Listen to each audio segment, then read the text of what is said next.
That is what the president of FIFA told reporters when he was asked about Omar Artan, the Somali referee who spent 11 hours being questioned at Miami airport, who carried a diplomatic passport, a valid visa, and his FIFA accreditation, who was selected as one of 52 referees for the 2026 World Cup, the first Somali ever to officiate at a men's World Cup, who was pulled from the line, placed in a holding cell, and put on a flight home, the day before the tournament began. And when the president of the organization that runs world football was asked what his governing body had done to resolve the situation, to help the official it had selected, to stand behind the values of inclusivity and global football that it had spent years promoting, he told the people asking him to chill and relax. Those two words, chill and relax. That is the institutional response from FIFA to the denial of entry of its own World Cup official. Now let me tell you what happened next.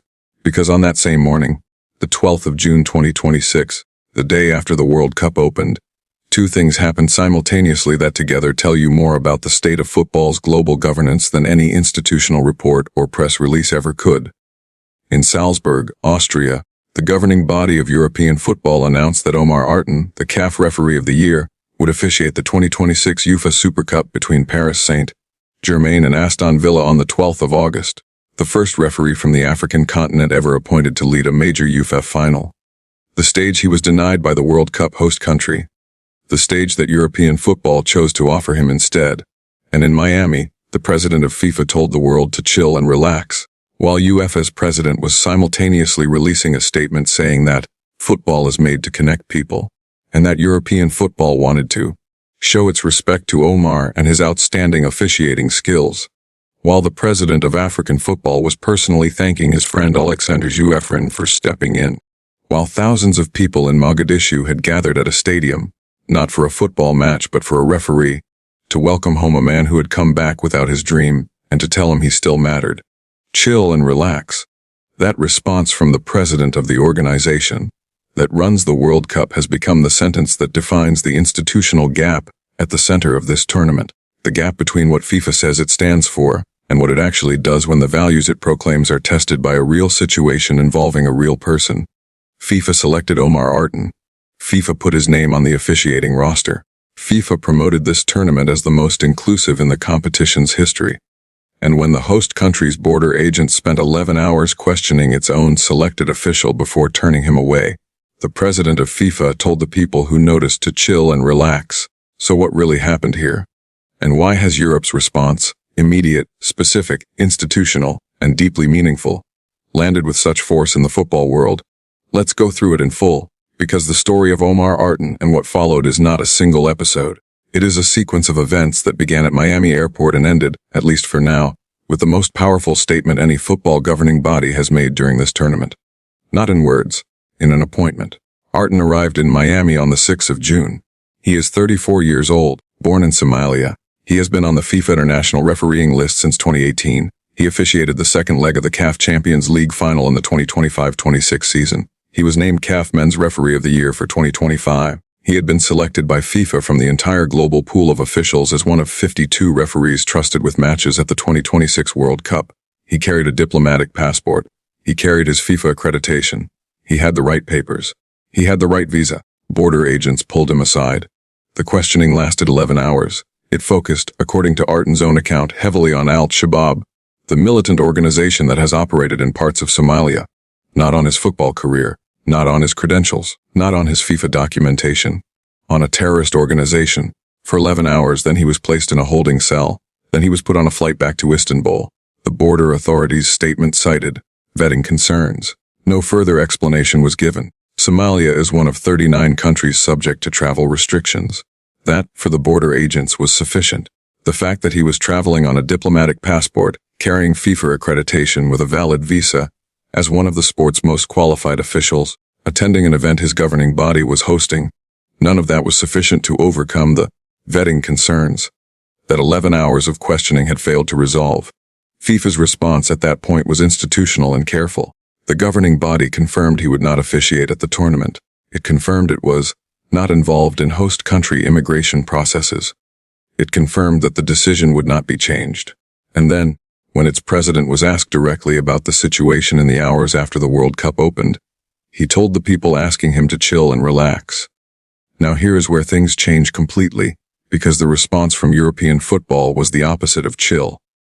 It was immediate, coordinated, and carried with it the weight of an institution that understood exactly what it was doing and why.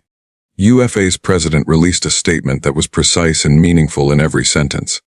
He said, "Omar Artan is an excellent young but already experienced referee who has proven himself at the highest competition level of the Confederation of African Football." He said, "Football is made to connect people." And then he said something that contained the full weight of what the appointment represented. He said, "UEFA wants to show its respect to Omar and his outstanding officiating skills, which had earned him such a prestigious nomination." That last phrase, "which had earned him such a prestigious nomination," is a direct reference to the FIFA World Cup selection that was taken from him. UEFA was not simply offering Artan a match. It was affirming, in the most public and institutional way available to it, that the judgment of those who selected him was correct, that the vetting concerns cited at Miami Airport were not football concerns, and that European football was prepared to say so by giving him the biggest stage it had available. The Super Cup between PSG and Aston Villa in Salzburg on the 12th of August is not a consolation prize. It is a match between the Champions League winners and the Europa League winners. One of European football's most prestigious occasions. The opening match of the European season, and Artan will become, on that night in Salzburg, the first referee from the African continent ever to lead a major UEFA final. A historic moment. The one that was supposed to happen at the World Cup, arriving instead in Austria, given by a different governing body because the organization that runs the world's game said chill and relax. The CHIAF president's response was equally significant. He said Artan had made Somalia and the entire people of the African continent extremely proud. He said his receipt of the CAF Referee of the Year award and his appointment to the World Cup were a recognition of his world-class ability and the international respect he enjoys. And then he personally thanked my friend Alexander Suefren, by name, directly, warmly, for enabling Omar to officiate the Super Cup.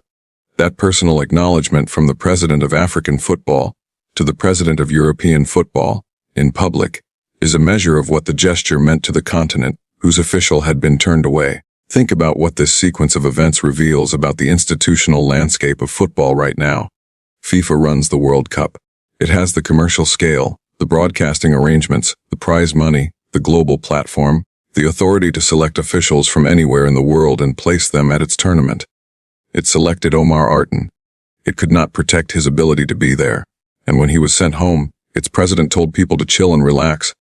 UEFA runs European football. It has its own competitions, its own commercial relationships, its own authority over the officials who manage its matches. It does not run the World Cup. It has no jurisdiction over what happens at Miami Airport. And within hours of Artan landing in Mogadishu, UEFA had confirmed his appointment to the Super Cup final, worked with CSAF to make it happen, released a statement through its official channels, and made him the first African referee ever to lead a major UEFA final. A historic moment. The one that was supposed to happen at the World Cup, arriving instead in Austria, given by a different governing body because the organization that runs the world's game said chill and relax. The contrast between those two institutional responses is not subtle. It is direct and deliberate and visible to everyone in world football. And it is the clearest expression yet of something that has been building around this tournament for months. The growing divergence between what FIFA's president says about inclusivity in global football and what the governing body actually does when those values are tested in practice. The Artan episode is not the only expression of that divergence. It arrives alongside Iran's accusation that FIFA revoked its entire supporter ticket allocation days before their first match. Alongside 14 Iranian officials denied visas to attend their team's matches. Alongside Briel Embolo's Swiss travel authorization flagged under review 10 days before the tournament.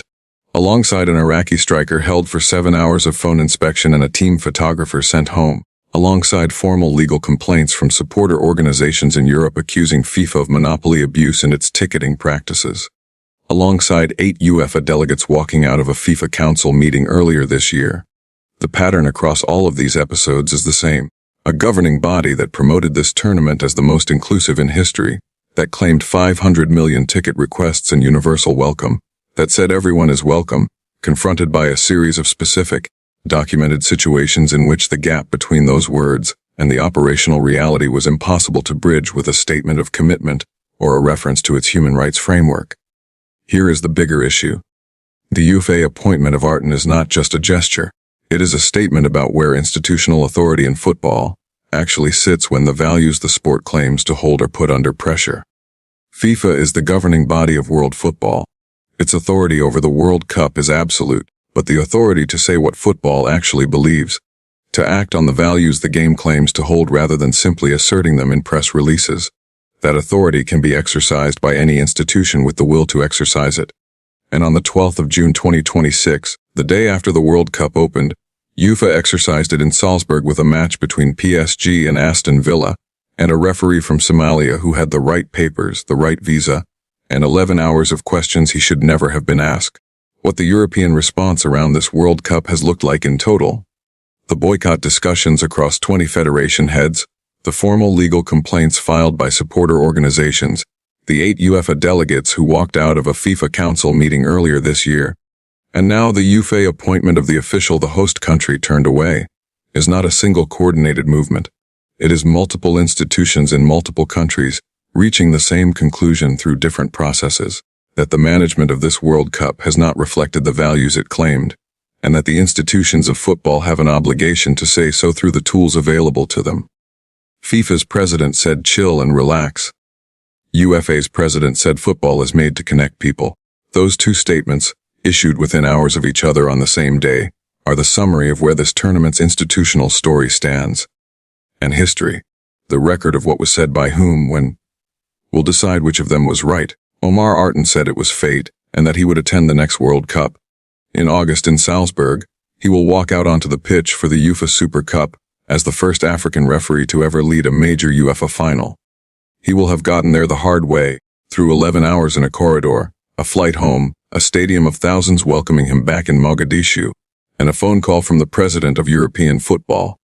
That is not the path anyone planned for him.